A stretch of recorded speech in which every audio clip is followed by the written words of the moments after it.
during this period informed the dominance of putting men ahead of women as great achievers and publishers.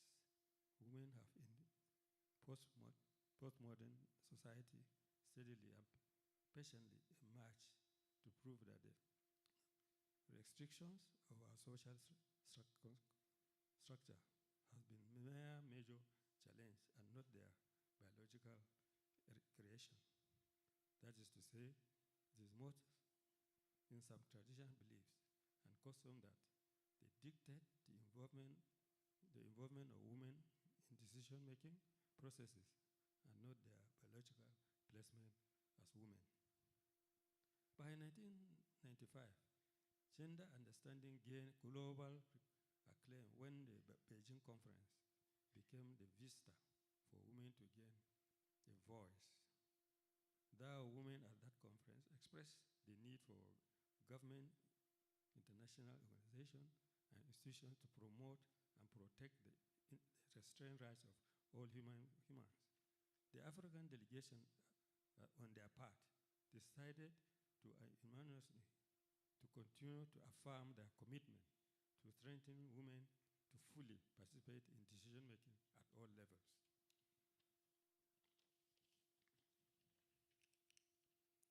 Ladies and gentlemen, it is at this preamble of the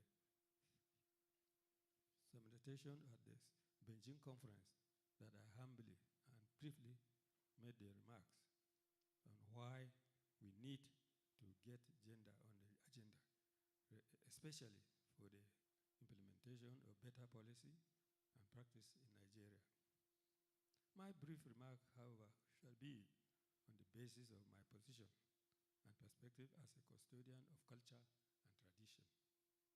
So if we must put gender on the agenda by examining policy and practice in Nigeria, we need to realize the following. One, principle of equity and equality are the bane on which any society must seek to develop. They must be taught at home, school, and religious places of worship. Two, every tradition and culture must make deliberate transformational effort to first and foremost identify basic problems that create gender gap within the related practice of the culture. Thirdly, programs should be planned by communities, schools, and even NGOs that will improve development outcomes for both men and women without bias. So I'll conclude by saying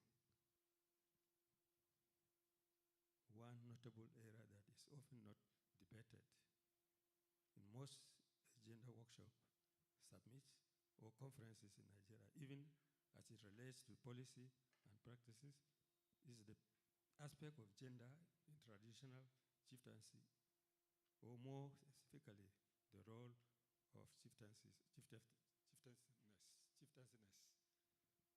in tribal societies. In conclusion, distinguished ladies and gentlemen,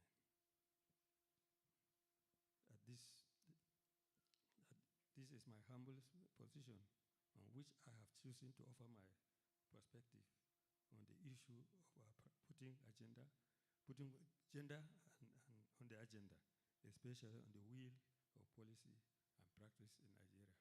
I thank you for listening.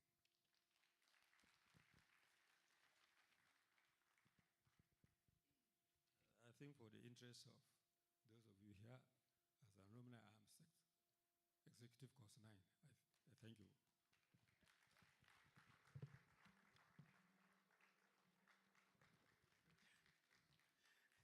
Thank you very much for that, sir. Another round of applause, please. Sec 9. I hope that sinks in. Thank you very much. Now, we are waiting the arrival of the representative of the governor, so we'll proceed. But before then, you'll please accept my apologies. I have a number of very eminent names here that I'll run through. And I know that inevitably I may have left out some, but as much as possible, we'll try to exhaust the list. Now, this is Professor Patricia La. He's representing His Excellency Dame Pauline Talen. I'm sure that rings bell. We have the representative of the CDS here, Commander Musa Ajani Ailero. I hope he's here. Okay, you're welcome. Thank you very much. And of course, the State Coordinator, National Human Rights Commission. Well, I believe that should be our state here, Mrs. Veronica Abbey. Thank you very much. And we have our Army people here. They are home, so we'll just run through.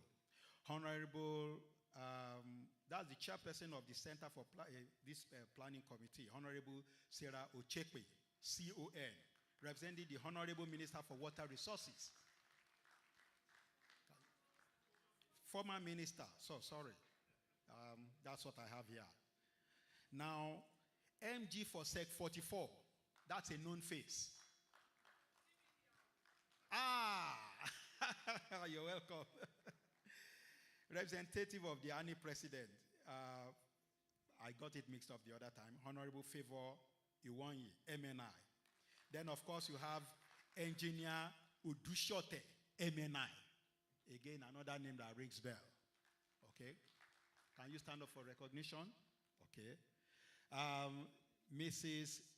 Sihia Dong, block leader, OAIC, and Warwican, Plateau State. Just pardon me the way I called it. Now, there is someone here I have left out. Why did I leave the person out? Because I'm very sure you have a lot more about him. His name is Dr. Gideon Para-Mallam. Does that ring bell? I'm sure it does. Please stand up for recognition, sir. Thank you very much. Okay. Then, of course, sir, you'll soon be with us up here, but I'll just mention that we have the Secretary and Director of Administration of NIPSS, General Udaya. Thank you very much, sir. We'll continue with all this later. So, with all this done now, I will call on the Director of Research. No, the SDA, okay, sorry, to come and give the citation of the inaugural lecturer. Okay. Representative of the ANI President, your seat is empty here, sir. Can you please come up? Oh. Because we are putting gender on the agenda, you'll please accept my apologies. Okay.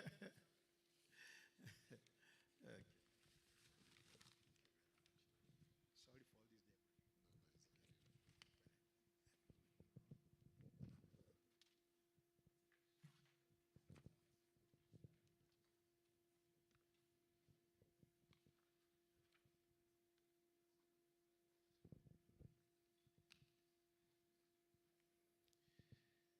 The chairman of today's inaugural lecture, the Gwam Jos, who is ably represented by Muskan Mwagwel, member of Senior Executive Course 9.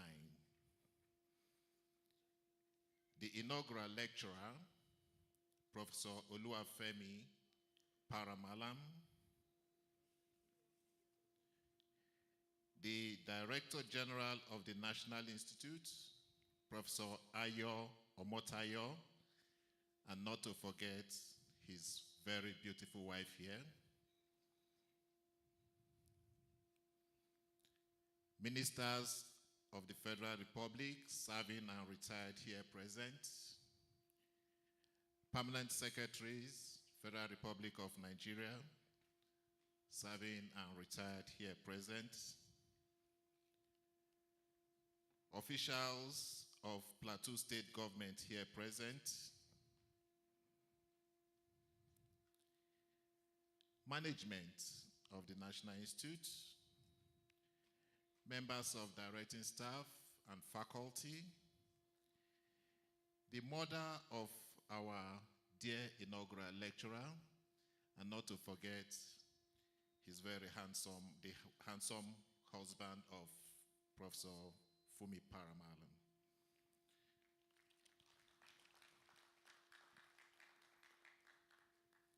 Vice Chancellors and academicians here present, especially the Vice Chancellor of Calcum University and the rep of the Vice Chancellor of the University of Jos. Members of the National Institute here present, please, I equally recognize in a very special way the President of the Alumni Association of the National Institute, ably represented by Mrs. Favor Ugwani, Madam Everything, MNI, participants of the Senior Executive Course 45-2023,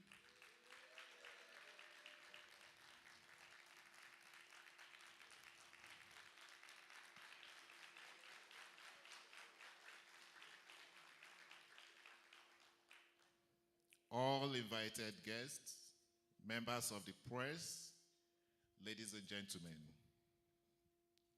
good morning.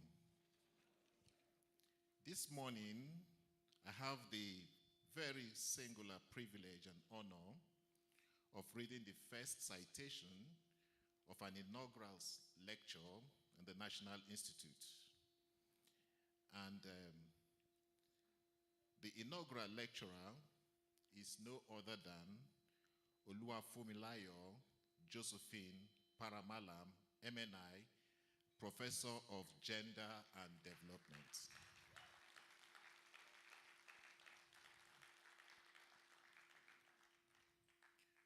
Oluwafunmilayo Para-Mallam, MNI, is the Director of Studies and the first female member of management. She holds a PhD. She holds a PhD in Development Studies from the University of Leeds, United Kingdom in 2006, and is a professor of gender and development, as well as a development consultant and gender justice activist. She was employed into the service of the National Institute in March 1989. Para-Mallam is the chairperson of the African Women's Leadership Network, Nigerian chapter, and member of the Presidential High-Level Advisory Committee on Women's Economic Empowerment and Gender in Nigeria.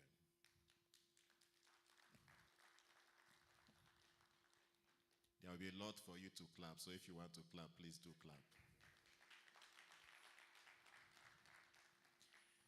She is also the national coordinator of the Christian Women for Excellence and Empowerment in Nigerian Societies.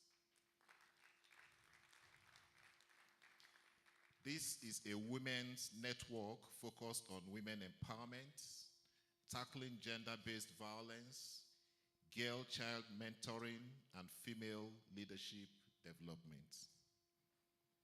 She was born on 9 December 1963 in London, United Kingdom, to late Chief Joseph Ayodele Faweyimi, the Lushen of Ondo Kingdom. So she's a princess.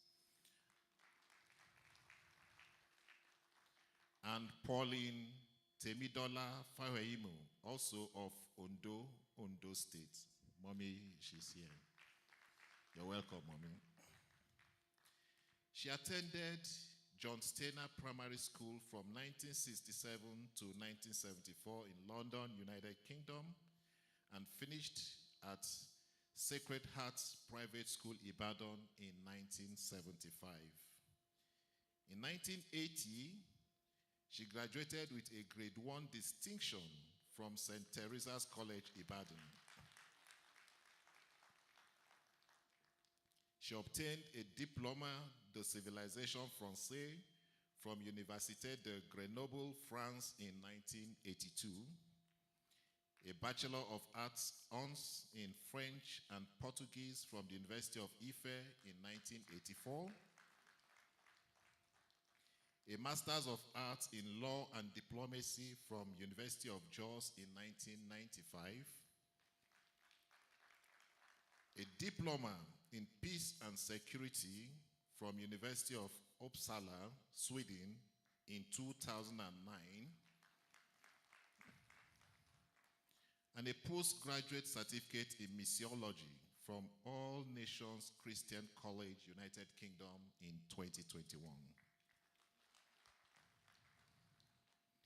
Professor Para-Mallam has traveled widely and attended conferences and professional training courses in Australia, Brazil, Burkina Faso, Canada, France, Ghana, Ivory Coast, Kenya, Mali, Poland, South Africa, Sweden, the Netherlands, United Kingdom, and the United States of America, amongst others.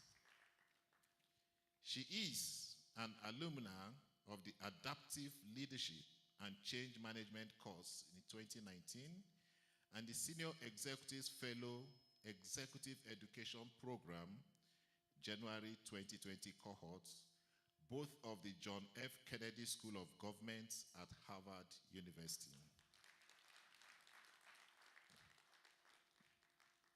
After her National Youth Service program in 1984 to 1985, Fumi began a career in teaching at Hillcrest School, Jos, and at Equa Staff School, Jos. In March of 1989, she joined the services of the National Institute as an editorial assistant in the Seminar and Publications Unit and rose to become principal editor before transferring to the Department of Research as a fellow in 2001. She became a senior fellow in 2004. Between 2007 and 2010, Para-Mallam served as the National Institute Orator for the preparation and delivery of the Distinguished Annual Lecture Citations. She was appointed head of the Department of Cultural, Language, and Media Studies in 2010, and in 2011, she became the first female to be appointed professor in the National Institute.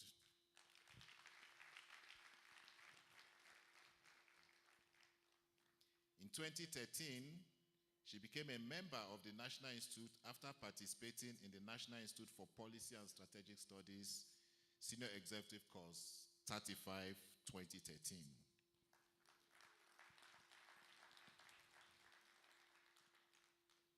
She served as a visiting professor and member of the Senate on sabbatical at the University of Georgia Center for Gender and Women's Studies, 2015 to 2016, and went on to become a Ford Foundation visiting scholar at Columbia University, New York in 2016. From 2016 to 2019, she served as a directing staff in the Directorate of Studies. She was appointed Head of Politics, Economics, and Social Studies in 2020 and Director of Studies same year. Professor Para-Mallam has served as a policy and leadership trainer, development consultant, resource person, and principal investigator in a number of collaborative projects with state, national, and international agencies. These include Action Aid Women for Women International, Department for International Development, National Defense College, United Nations Women, United Nations Development Program, United Nations Educational, Scientific and Cultural Organization, Forum for Agricultural Research in Africa, and Coalition for Religious Equality and Inclusive Development. She has been a guest lecturer and external examiner at the Institute for Security Studies, Abuja. Para-Mallam has also been involved in national or international assignments related to policy developments, such as the Draft Strategic Implementation Framework for the 2007 National Gender Policy. She equally was a member of the 2007 Gender Electoral Reform Committee and member Technical Expert Committee on United Nations Development Program Women in Politics Program. She was the lead consultant responsible for drafting the University of Jos Sexual Harassment Policy in 2009. Women for Women International Advocacy Training Toolkit for Grassroots Women in 2006, the National Emergency Management Agency Gender in Disaster Management Policy in 2016, and the Gender and Health Policy 2018. In 2020, she chaired the Women and Governance Subcommittee of the Technical Working Group that developed strategies on women affairs for the 2021 to 2025 Midterm National Development Plan. In May 2021, she served as the International Consultation Moderator on Gender Responsive Private Sector Investment for Inclusive Food Systems, organized by the Forum for Agricultural Research. That same year, she worked with the Federal Ministry of Education and a national working group on a United Nations Educational, Scientific and Cultural Organization sponsored initiative to develop an inclusive policy laboratory analytical framework for a policy that intersects gender, education, and health. Among her community services, literary and academic awards are fellowships are the following: Environmental Protection Agency Feature Article Award, Chicago, United States of America, 2001. Ford Foundation International Doctoral Fellowship, 2001. Cadbury Program Fellowship at the Center for West African Studies. University of Birmingham, United Kingdom, 2006. African Peace Building Network Fellowship Grant, 2012. And the Ford Foundation International Fellowships Program Archive Research Award from the Columbia University, New York in 2016. She has over 70 publications and conference papers to her credit.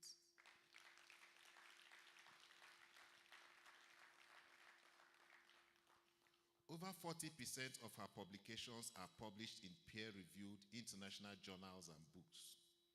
Her publications include, but not limited to, Gender Dimensions of Peace and Security, Issues for Nigeria, 2004, Faith and Gender Agenda in Nigeria, Conflicts, Challenges and Opportunities, 2006, Nigerian Women Speak, An Analysis of Government Policy on Women, 2007, Promoting Gender Equality in the Context of Nigerian Cultural and Religious Expression Beyond Increasing Female Access to Education, 2010, No Woman Rapper in a Husband House, The Cultural Production of Hegemonic Masculinity in Nigeria, 2011.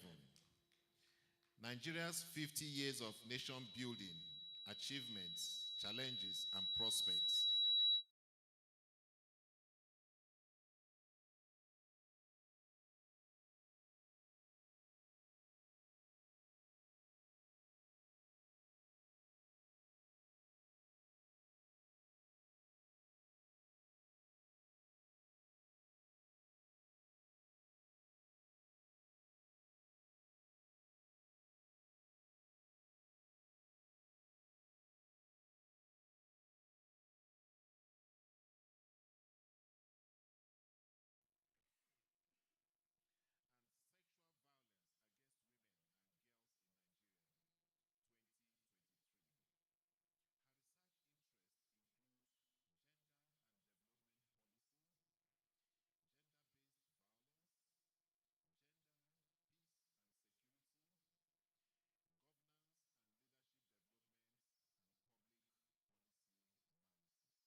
in the shadows of COVID-19 2021, and sexual and ideological grooming of women and girls in Nigeria, untold stories of complicity and coercion, stay forthcoming.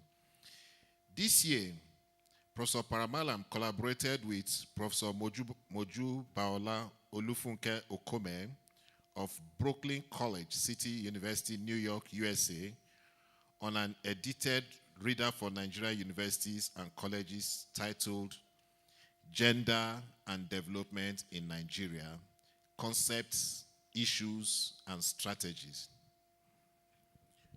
Fumi is a fellow, member of professional bodies and organizational boards, such as member of the Nigerian Society of International Law, Federation of Business and Professional Women, Institute of Directors and Fellow of the Chartered Institute of Local Governments and Public Administrations of Nigeria. She loves to read, write, dance, and dabble into interior decorating.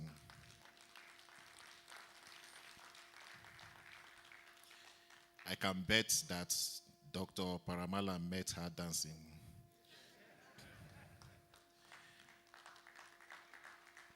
Professor Para-Mallam is happily married to the Reverend Dr. Gideon Para-Mallam. They have 5 children and 2 grandchildren. She and her husband are founders of the Gideon and Fumi Para-Mallam Peace Foundation. They enjoy mentoring young people and are matron of the National Christian Corpus Fellowship.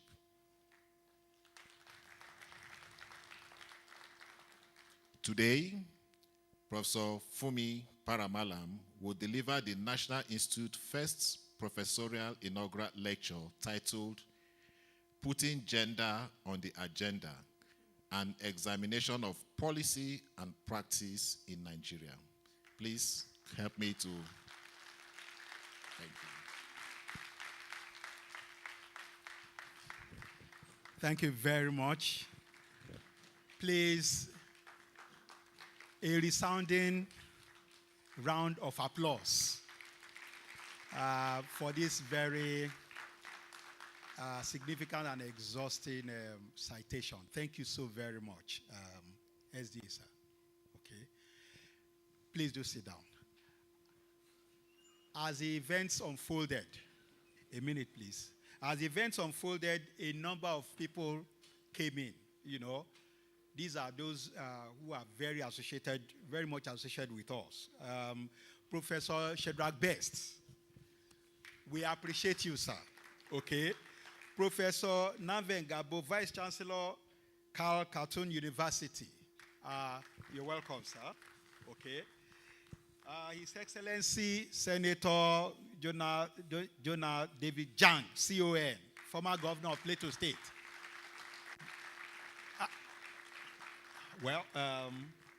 Okay. Former governor of Plateau State and Madake, well, it's okay. We also have Daju Kacholon, MNI, Federal Permanent Secretary, Ministry of Health and Social Welfare. Vice Board Chairman, Mr. Bala Usman. We'd like to see you standing. Oh, thank you very much. Okay. And of course, this our special guest, Reverend John Hayab, CAN Chairman, and Reverend Carlos, represented by Major General Henry Ayoke. You're welcome. Okay. We'll do the rest as we continue. Thank you so very much. So, may I now have the distinguished pleasure of inviting the inaugural lecturer for the main event of the day. I exhort you to sit down, pay attention, and I know you'll take home something. Once more, a round of applause.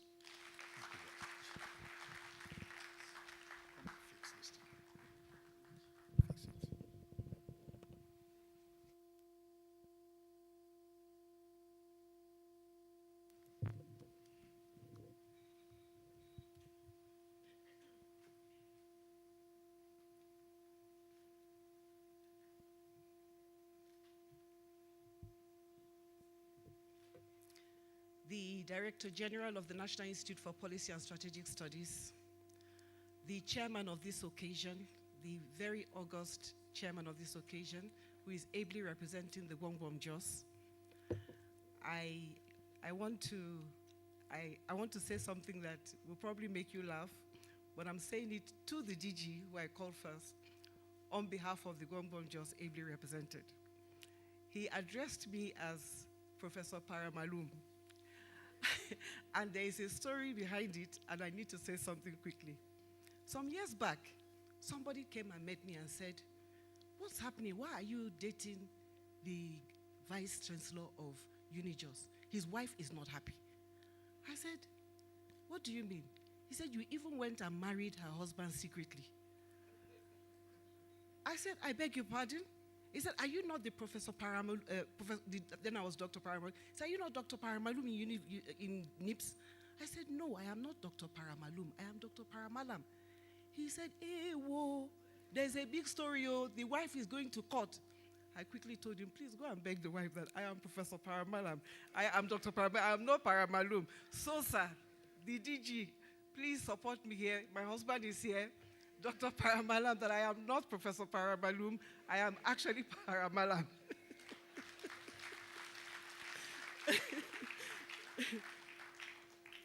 So that said, I would like to express absolute delight. And I must say, for me, this is a dream come true in many respects. And as I look around the auditorium this morning, I wish to very respectfully rest on the already established protocol, so ably established, especially by the SDA. And thank you most sincerely for every person whom, as I look around, I see years of friendship and support and mentoring and collaboration. And I am delighted, I'm overwhelmed, and I'm profoundly honored. It would actually be remiss of me not to especially put on record the fact that the DG has made it so possible for us to be here today. When I first mooted this idea to the DG early in the year, that I would love for my 60th anniversary to be marked with the first professorial inaugural lecture in the National Institute, he was immediately forthcoming. And that is very hard to come by. I wish to say, sir, I want to place on record my deep appreciation to you for your support through the years, not just today, but from the beginning of your tenure in the National Institute. I hope can come up, the PowerPoint presentation. Okay. So today we are talking about putting gender on the agenda. Why do we need to put gender on the agenda? Is gender not already on the agenda? After all, society is made up of men and women, boys and girls. Today, I would like to reflect on over 20 years, about 26 years to be precise, of reading, writing, investigating issues that deal with gender. The aim today, concisely and precisely, is mainly to provide an evidence-based argument, not an emotive argument, an evidence-based argument for the mainstreaming of gender perspectives and concerns and considerations into all of Nigeria's policy processes, frameworks, and outcomes as a critical pathway to national development. The end state is national development. It is not just gender for its own sake. So what do I bring to the table? I bring years in terms of scope and methodological premise, looking at gender-related discourse, considering and carrying out my own empirical studies on issues, particularly policy issue areas conducted during my doctoral and postdoctoral research. And we note that policy, when we talk about policy, policy is an official statement of intent backed by strategies to achieve a precise end state. The evidence suggests, from desk reviews, from practice-based investigations on the field, from consultancies on projects and evaluating of programs, the evidence suggests that gender is not yet on the agenda in Nigeria. I have brought to this lecture a wide berth of sectoral or thematic issues of coverage that cover education, peace and security, health, female labor participation, in the informal economy and agriculture, politics and democratic governance. So whichever field you are looking at, across the wide breadth of disciplines and even development practice, you find out that there is a major gap in gender-related discourse and policy practice. And I hope to bring some of that to the table this afternoon. The study time frame, obviously I've said, beginning in 2001 when I wrote my first article on women in democracy, spanning to this year when we have launched 2 books, one edited by the representative of the VC, Professor Irene Agunloye, whom I served with in the Center for Gender and Women Studies on women and gender studies in Nigeria, and another that I co-authored with Professor Okome, Mojubaolo Okome, the staff team here in the National Institute, the directing staff. We are missing her, but I'm sure she's somewhere in cyberspace, keyed into this. And we authored a gender and development reader for universities and colleges. The justification for looking at gender in the context of Nigeria's policy framework stems from the fact, and for choosing this time frame, stems from the fact that from 2001, the federal government of Nigeria articulated a policy called the National Policy on Women, followed in 2006 by the National Gender Policy, which was reviewed in 2021 to cover for 2021 to 2025. What about the geographic coverage? I have conducted gender and development studies across the length and breadth of Nigeria in every single geopolitical zone. And so findings that I bring today in terms of the scope and methodological premise are from that wide berth of Nigerian realities. In terms of research strategy, I have engaged in both qualitative and quantitative research, and also combined methods. In terms of data collection methods, the findings from this lecture cover desk reviews, structured and semi-structured interviews, key informant interviews, and surveys. Sample, I have talked to women from all walks of life, market women, high-level political women, public servants. I've talked to every type of woman you could possibly think of, religious women, non-religious women, women in urban areas. I've traveled to rural areas. I've sat down on the grass with women, asking about issues that pertain to gender and development. And the men have not been left out. I remember one particular village I went to in Kaduna State, my husband's state. So I'm not just from Ondo State, I'm also from Kaduna State. So, and I entered this village, and I met a religious leader who asked me in Hausa, "What have you come to do?" And I said, "I have come to do an investigation about the gender and development status of women in this village." And without blinking an eyelid, he said, "Wallahi, muna chuche mata anangeri." And I was shocked, and I noted that as part of my field notes. For those of you that don't speak Hausa, he said, "Honestly, we are cheating women in this village." So in my mind, I was like, so you people know that you are cheating women. Anyway, that's for another story. Background and situation analysis. What is the background to an argumentation around gender and development and putting it on the agenda? First and foremost, all reality is mediated by gender. Everything we think and say and do is gendered, whether it is love or conflict or life. All life experiences are mediated by the fact that we are either men or women.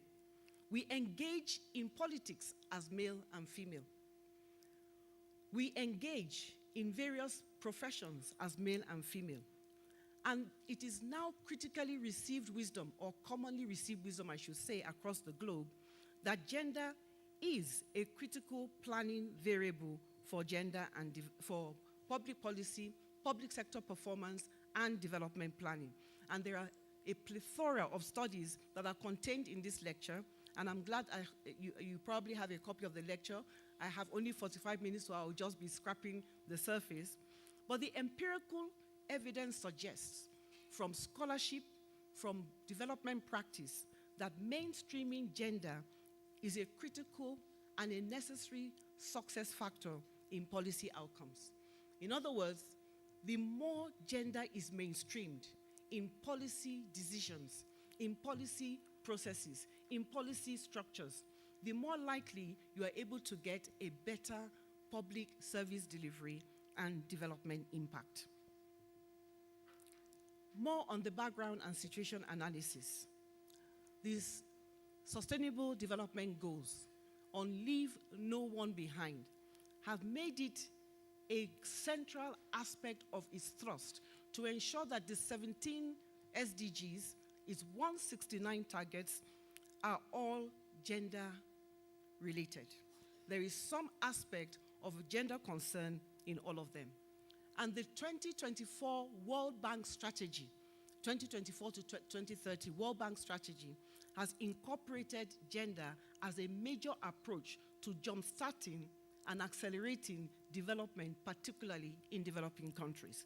The African Union Agenda for 2063 has said very, very categorically that gender is a strong determinant of public policy outcomes, and it is key and central to the development of Africa in the next century. The African Development Bank in 2015 set up a gender equality index measurement framework. And that framework said, eliminating gender inequality and empowering women could raise the productive potential of 1 billion Africans. Think about that. It will deliver a huge boost to the continent's development potential. And that's looking at countries across the span of Africa. So we have global and regional initiatives speaking to the issue of gender on the agenda. The evidence is stark, the evidence is abundant, and the evidence is very clear. But I put it to you, and the premise, the major premise of this lecture, is that gender is not yet on Nigeria's agenda the way it should be. The central argument is that if Nigeria is to truly develop, and if Nigeria does want to accelerate development, Nigeria can no longer afford to bury its head like an ostrich in the sand when it comes to gender. We must factor gender into development, because failure to factor it in has heavy cost on returns of investment. Now, I would like to paint this in a very stark way in terms of the statistics and the anecdotal evidence to show us Nigeria's precarious gender profile. Whether we are talking about human development indicators, or we are talking about observed reality in terms of the evidence on the ground in empirical studies, we find out that in literacy, there is a huge gender disparity. And that disparity is compounded by north-south variations. I'm talking about North Nigeria and South Nigeria. In terms of earned income, women earn 54% of all that men earn. In terms of health, there are major gender-specific health issues that affect men and women that need urgent attention for both men and women. The Gender Equality Index I referred to earlier by the African Development Bank highlights a number of poverty indicators that are directly related to gender. In other words, poverty is created and compounded by whether you are male or female. Empowerment is also measured by the Gender Equality Index. And what that simply means is that the extent to which a citizen of any country can participate in the governance or decision-making processes of their own communities in a manner that affects them positively is also a development concern.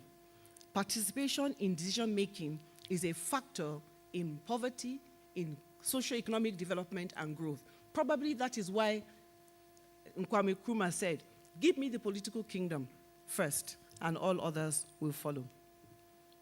I would like to just present some data on the literacy rate, maybe just a few human development data, to show us the precarious nature of Nigeria's gender profile.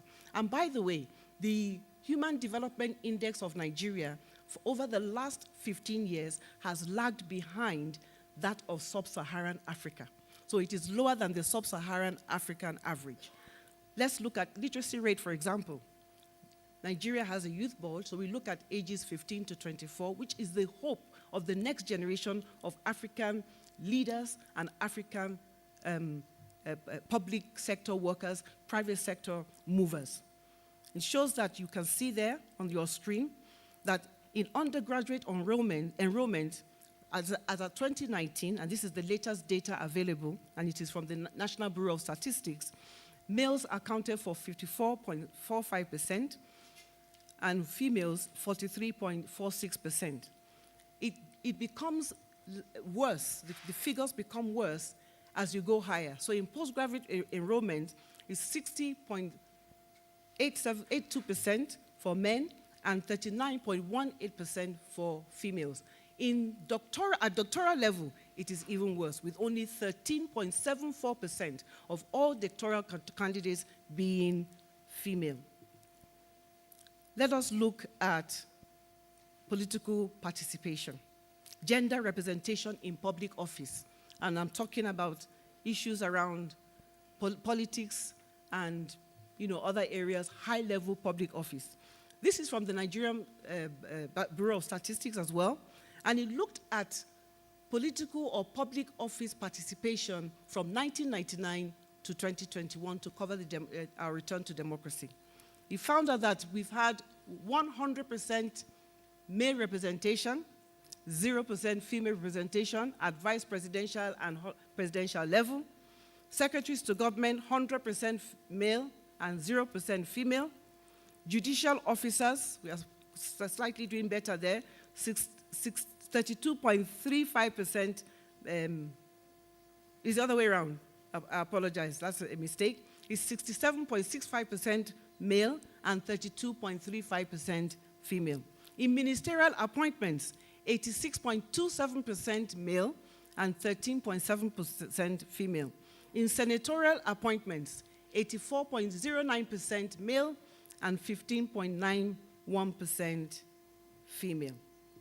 Now, that is just a tip of the iceberg. In the lecture, you see I reel out a lot of gender statistics that relate to human trafficking, that relate to the health sector, that relate to gender-based violence, female and male labor force participation, and a whole lot of other areas that impact directly on the status of Nigeria among the Committee of Nations. I would just like to apprise you very quickly on some of the conceptual and theoretical drivers of my analysis. What is the framework within which I bring this argument for putting gender on the agenda to bear? A variety of frameworks over the years have excited my scholarly interest and investigation. The first is obviously a gender and development analytical framework. And this particular framework simply demonstrates clearly how there is an inextricable link, an overt link, sometimes a covert link, between gender issues and development outcomes. Then there's the human rights-based approach, and I explain all of these, what they are in the lecture, but because I have only 45 minutes, I will not be able to go into depth.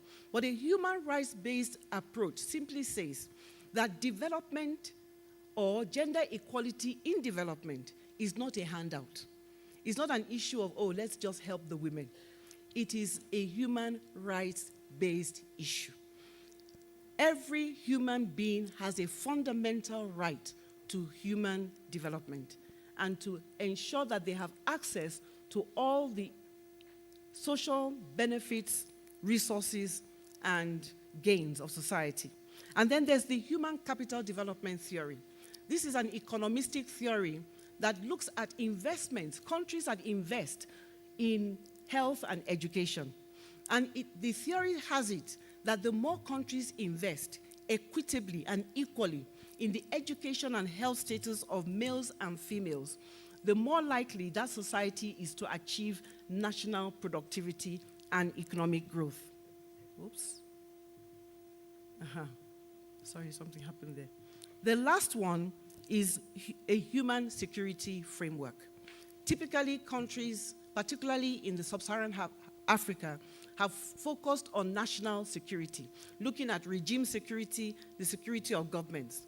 But now we talk about human security, and we understand that in human security, we are saying that the security of citizens in private and public spaces is an essential variable in national development. One of the points I make in my article, in my lecture, in the lecture notes, as you will see, is that if we do not factor human security in broadly in terms of food security, energy security, educational security, dignity of work security, and all other forms of security, we are not likely to be able to cater for the youth bulge that so characterizes the African and the Nigerian populace. So the essence and the end state of public policy, and this is one of the other arguments that I bring, is to create public value, but not to create public value for some, to create public value for all. And the elements of public value are employee or customer satisfaction, or you could say citizen satisfaction, service delivery, and public trust. And this also means that the trust of the general public. Public policy is a corporate social responsibility to set priorities around maximum public value. But those priorities cannot be determined in abstract. Those priorities derive from the lived responsibility, the interests, and the needs of citizens. And there must be a space to articulate those needs and those interests for all. But what do I mean by gender? Thank you very much, Your Royal Highness, because you highlighted some of the aspects of gender in your opening remarks. There's often a lot of misunderstanding about gender. When you ask the average Nigerian what is gender, they say it means being male or female. They say it's just, man, woman, that's what gender is.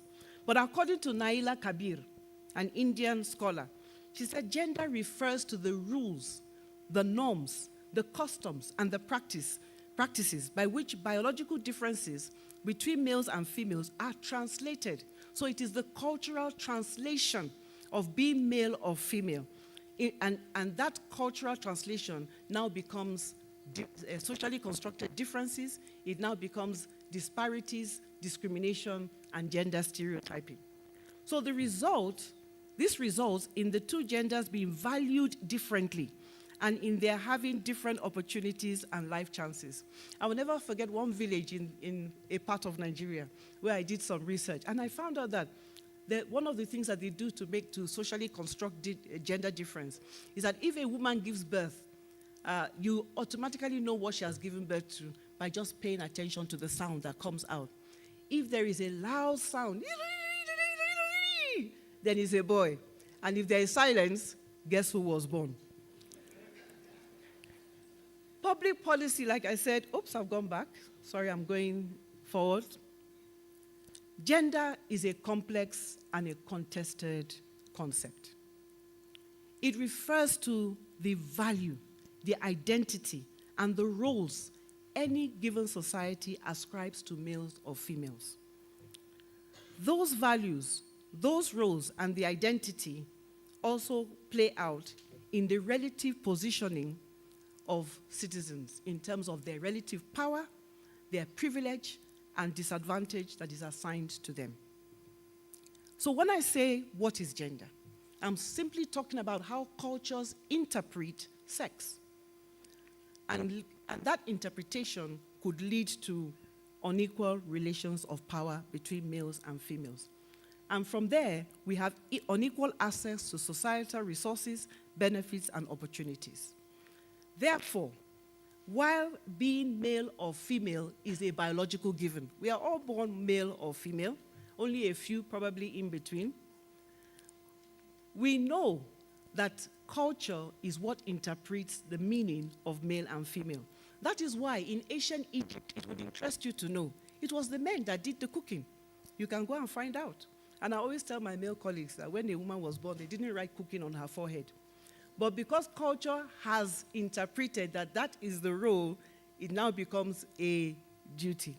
Through cultural learning, in other words, socialization, gender stereotypes emerge, and they lead to what? Discrimination, inequality, injustice, political marginalization and dominance, gender-based conflict, gender-based violence, and gendered political behavior. So gender also intersects with other identities, and this is very important. Intersectional feminist theory shows us very clearly that men are not just men, and women are not just women. Some women are rich women, and some are poor women.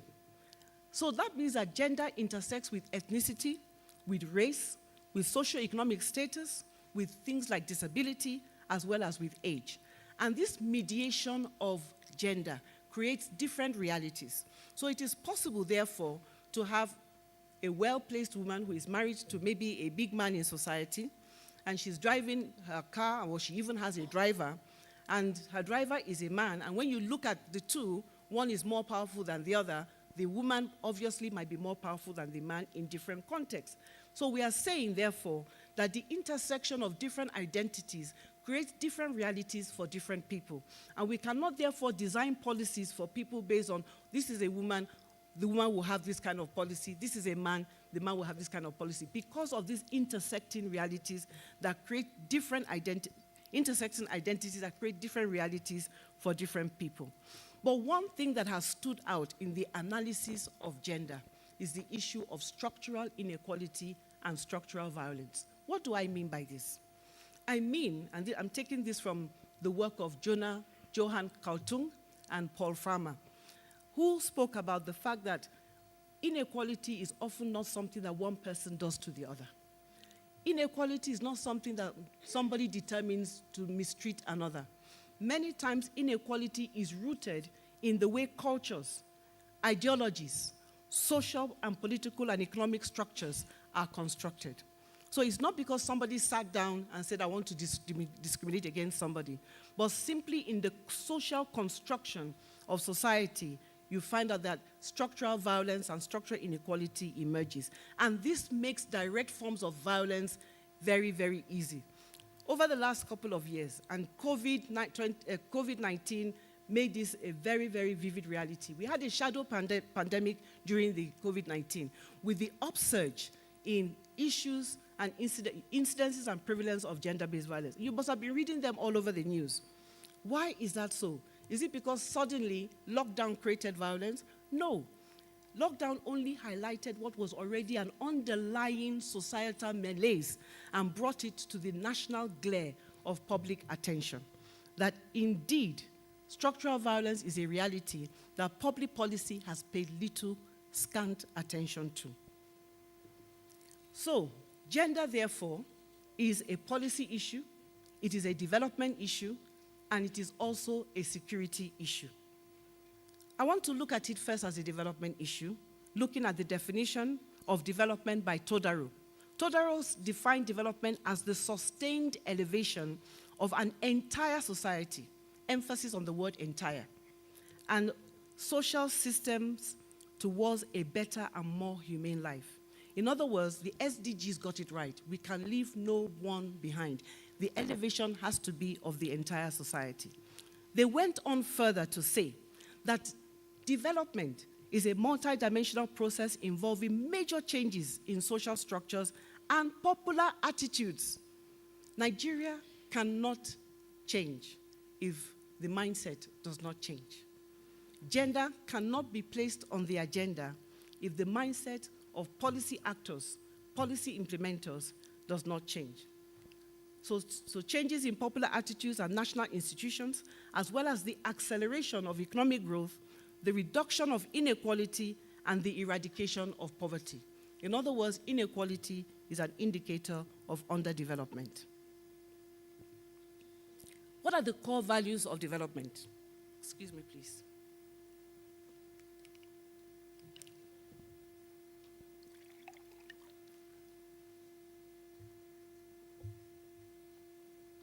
when I was less than 60, I never needed to drink water when I was talking. So that shows you that I'm an old woman. What are these core values of development? The first is sustenance. That is the basic thing that every human being needs. The provision of basic needs, food, shelter, and security. But the second, according to Todaro, is self-esteem. Self-esteem comes from self-worth, respect, the ability to self-actualize, and the ability not to be a tool for the use of others. And thirdly, freedom. Freedom in both the positive and negative sense. Freedom from fear and coercion, the freedom to maximize your human potential, and the freedom to belong with community, without shame and without blame. You will see why these are all gender and development issues. I refer once again to Naila Kabir, who said why gender is a development issue is because of the issue of poverty. She said gender inequality is part and parcel of the processes of causing and deepening poverty in a society and must therefore constitute part and parcel of measures to eradicate poverty. Therefore, poverty is multidimensional. It's not just about income. It's not just about naira and kobo. It's also about the tangible and non-tangible dimensions. It's also about strategic choice. Choice is a development resource. So therefore, in this sense, gender refers to the value, the identity, and the roles, and the social culturally ascribed to persons on the basis of biology and sex, or biological sex, as well as the rights and opportunities and privileges, the status and the power that males and females derive from them.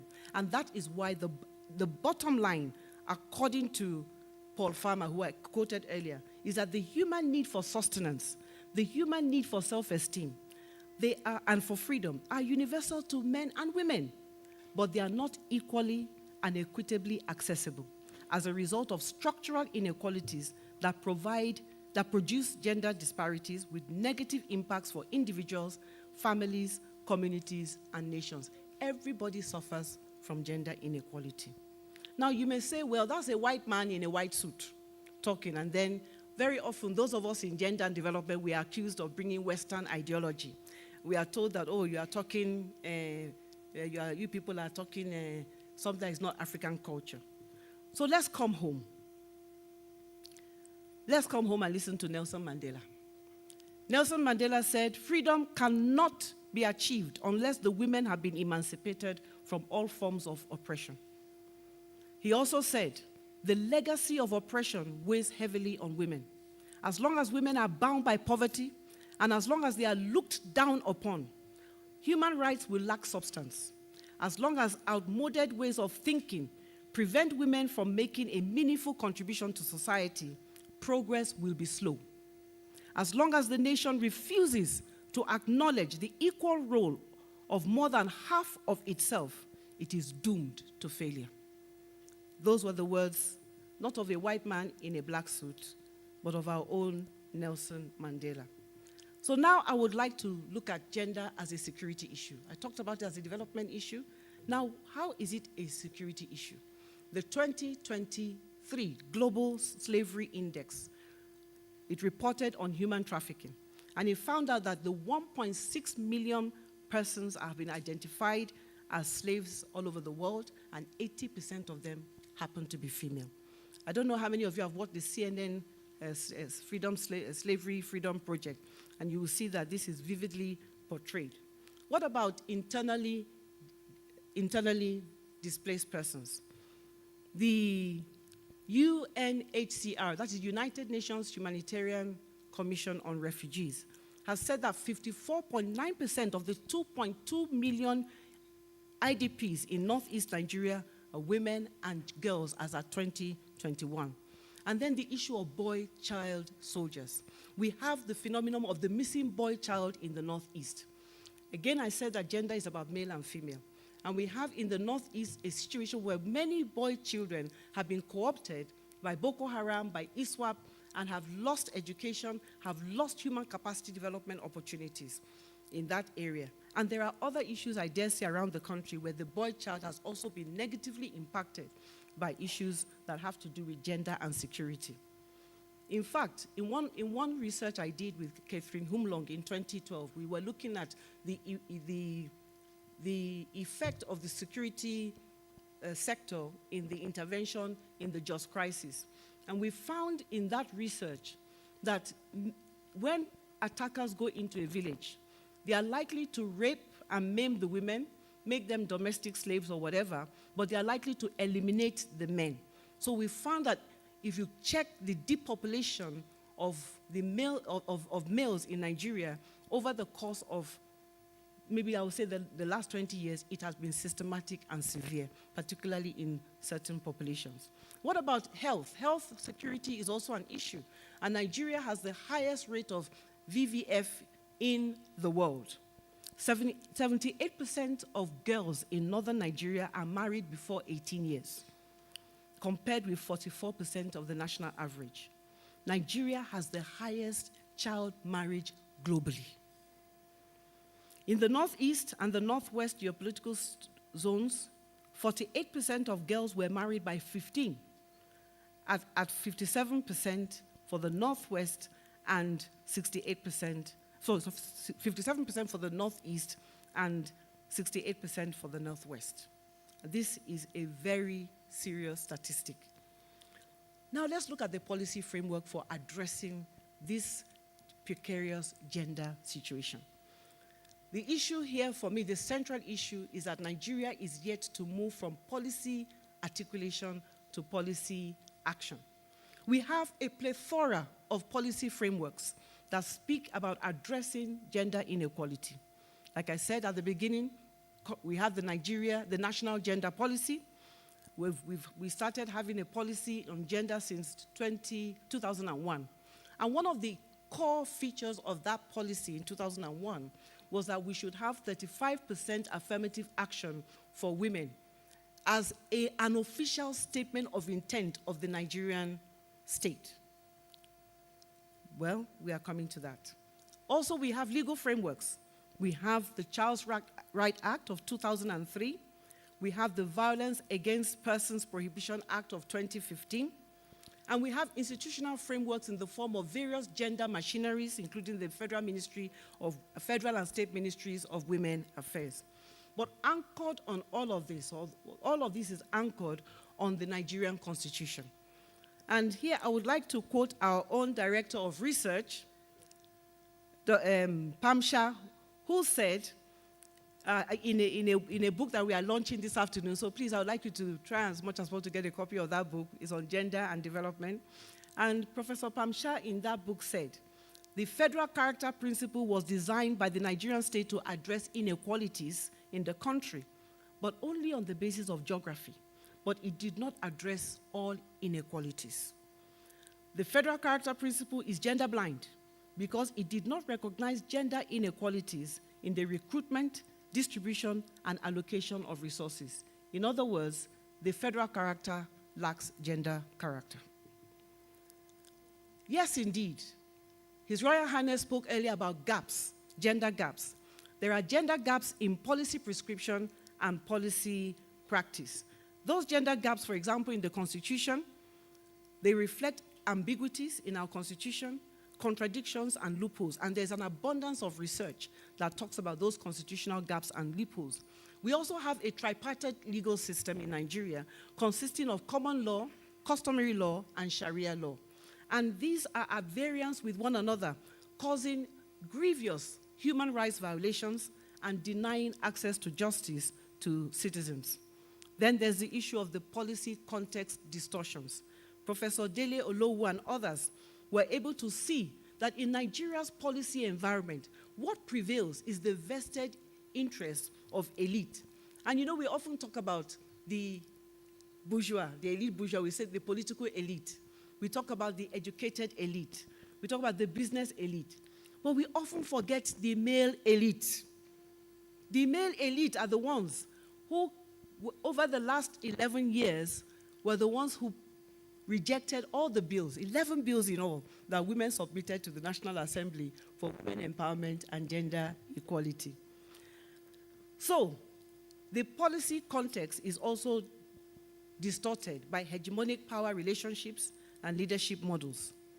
I would like to also quote here our own C.J. Dakas, who also has a chapter in that book that I just mentioned, and he makes the critical point that without strategic litigation to induce major constitutional amendments, the citizenship rights of women will continue to be truncated as a result of such legal loopholes and discrepancies. He therefore calls for strategic litigation in matters related to spousal discipline. You know that there are some, the Northern Penal Code permits a man to discipline his wife as long as she doesn't spend more than 21 days in hospital. The nationality of foreign spouse, and other custodial matters, among others.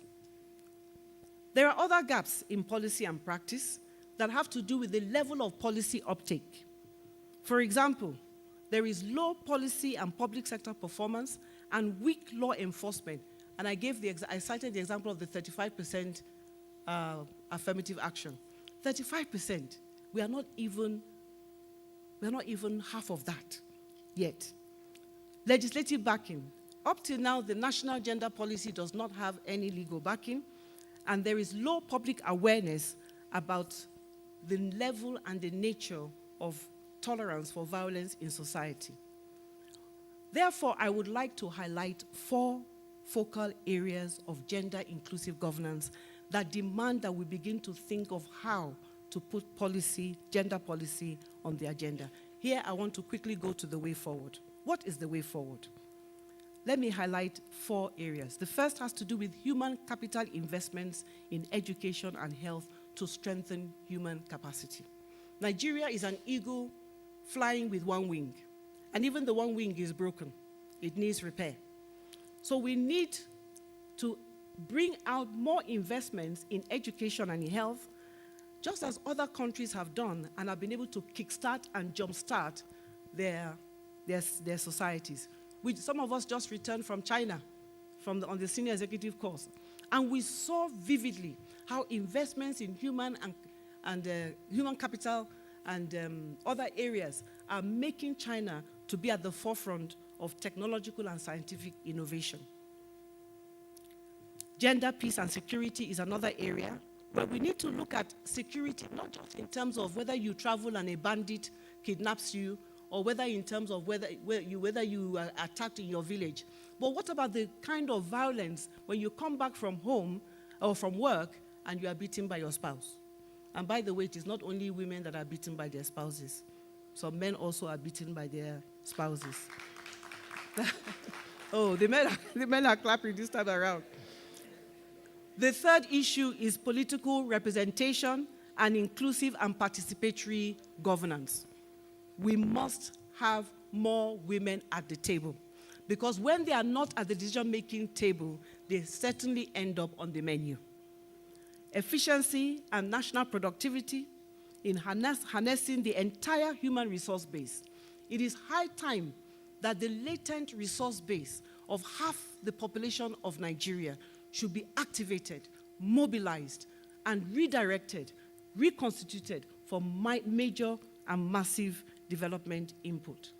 Therefore, I would like to bring some recommendations and implementation strategies that will engender the Nigerian political space through long-term system repair.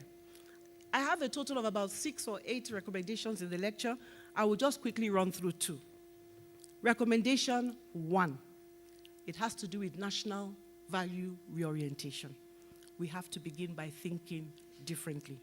Federal and state governments should institute gender-inclusive communication platforms for the interrogation and eventual elimination of harmful and retrogressive gender ideologies, narratives, and practices. A 5-year strategic plan for public enlightenment and education, especially involving men and boys in sexual and reproductive health education. Implementation strategy 2. Federal and state ministries of education to review teacher training and educational curricula at all levels, beginning at the grassroots level, the basic level, in formal and informal settings. Recommendation 2, we need comprehensive criminal justice and security sector reform to ensure that the average citizen is able to be safe, because the primary responsibility of government is the provision of citizen welfare and well-being. Federal and state governments should institutionalize human rights, institutional human rights promotion, I beg your pardon, and protection through comprehensive criminal justice and security sector reform. And what about the implementation strategies? Number 1, federal and state ministries of justice are to put in place necessary measures to effectively and efficiently implement the Administration of Criminal Justice Act 2015 at national and subnational levels. One of the points I make in the article, and I got this from one of the participants that I supervised some years back, who did a comprehensive study on ACJA. That piece of legislation was ostensibly to speed up access to justice for every citizen in Nigeria across the board. But we found out that it has just been there articulated without really being activated. And that is one area that would help to give greater access to gender justice. Implementation strategy 2. Federal and state ministries of justice to deploy functional special courts, emphasis on the word functional, such as family courts at federal, state, and local government levels to facilitate speedy access to justice. Nowadays, a lot of Nigerians don't even bother to access the courts because they know that they are not going to get justice, or they know that they are going to be delayed, and so many other things. So we need that speedy access to justice. Like I said, these are just 2 of the many recommendations I have made for sake of time. I will now go to my conclusion. And in conclusion, I would like to say this. What I'm advocating this afternoon is for an integrated approach to public policy and development planning, which is not the sole purview of state actors, but includes changes in popular attitudes for all of us, as well as behavioral changes at individual, organizational, and community levels. In other words, a whole of society approach. It is collective, compelling, and compulsory if Nigeria is to be a globally competitive country, harnessing its capabilities of its human resource base for this century and the next. This calls for a serious and a critical rethink of worn-out traditions and unscientific notions about sex, gender, and human competence. Finally, it is about empowering each other. I would like to give the final word on this lecture, not to a scholar, but to a woman I admire so much, Michelle Obama, who said, "Let us be very clear. Strong men, men who are truly role models, don't need to put down women to make themselves feel powerful. People who are truly strong lift others up. People who are truly powerful bring others together." You know, when I read that, I thought about my husband, and I'm glad he's here this morning. Thank you very much. And my recommendations are on, or my literature, my references are on the screen. I thank you for listening.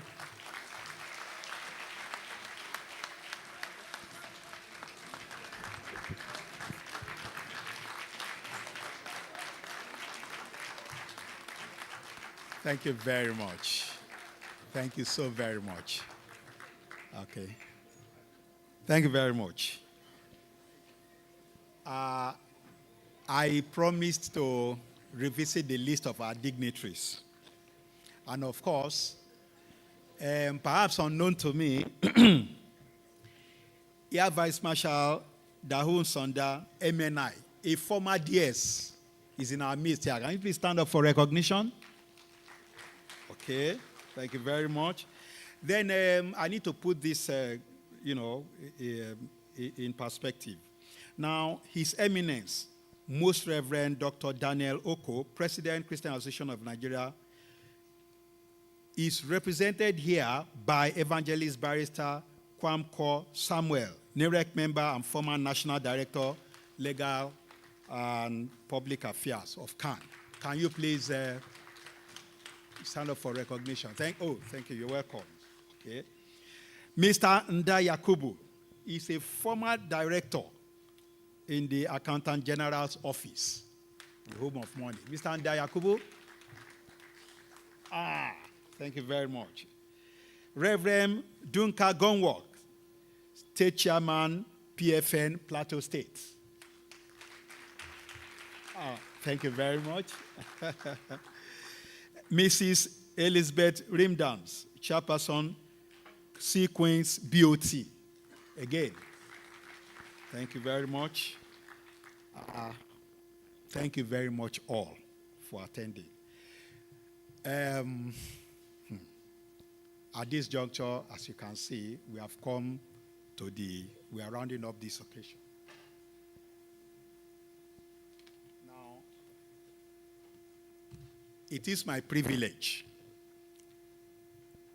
to acknowledge everyone here.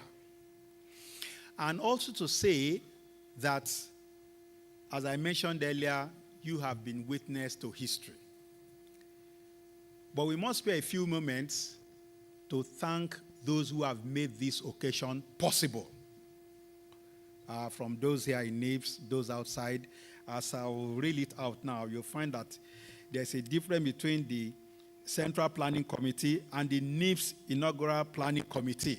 These are two different committees all working towards the same purposes. Okay? But first, sir, we want to thank the DG.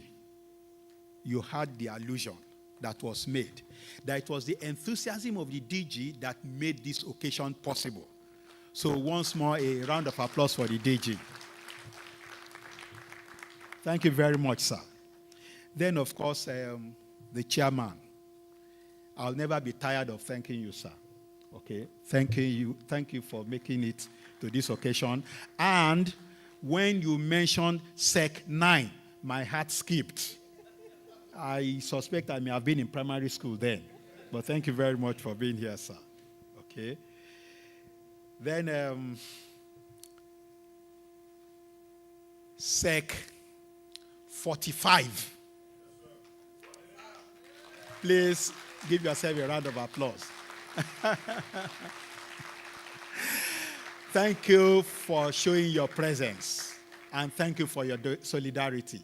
I'm sure the other there'll be further recognition at the other activities. So we don't need to waste much time.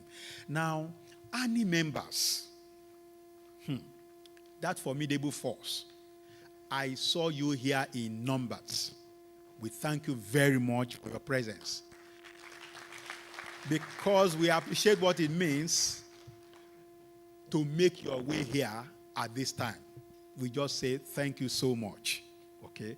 Now, members of the directing staff and faculty, I can see you in your numbers. Thank you very much for making your presence felt. Okay? Okay. Right Reverend Dr. Zumba, Anglican Bishop of, please, how could I have forgotten? Of Bules Diocese. Sorry, is Bukuru? This handwriting is funny. Please. Oh, we're very sorry, sir. Okay, thank you very much for being present here with us. Now, if this were a university campus, I would have said they should say 3 Gbosas, but I won't say that.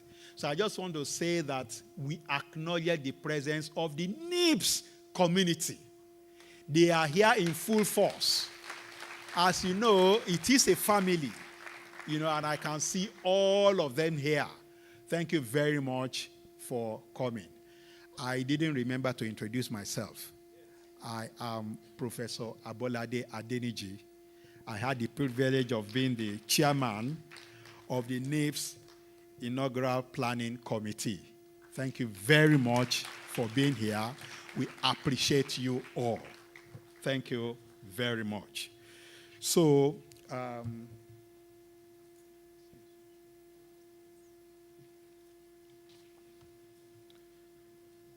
just 2 announcements. Number 1, the copies of the inaugural lecture is out there. for sale. You can pick your copy as you go out. The copies are very limited. You bear with us. So just make haste and pick your copy. Then once everyone will remain seated, the procession would file out, quietly. And after that, of course. No, right here. I thought it would be outside. Thank you very much. The group photograph, of course, will be here. Right here. We'll make the arrangement. Thank you very much for reminding me. So, Deji, sir, can you please file out in the reverse order? Sir. Thank you very much.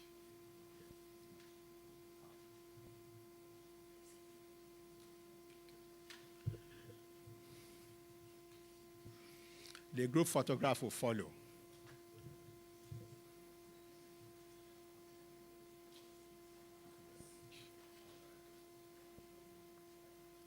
So with this, we have come to the end of this occasion. Once more, I say thank you to everyone.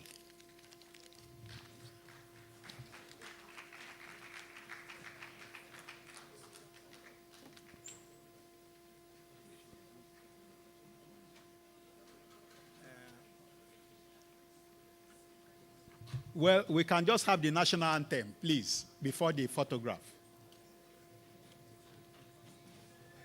Control, please.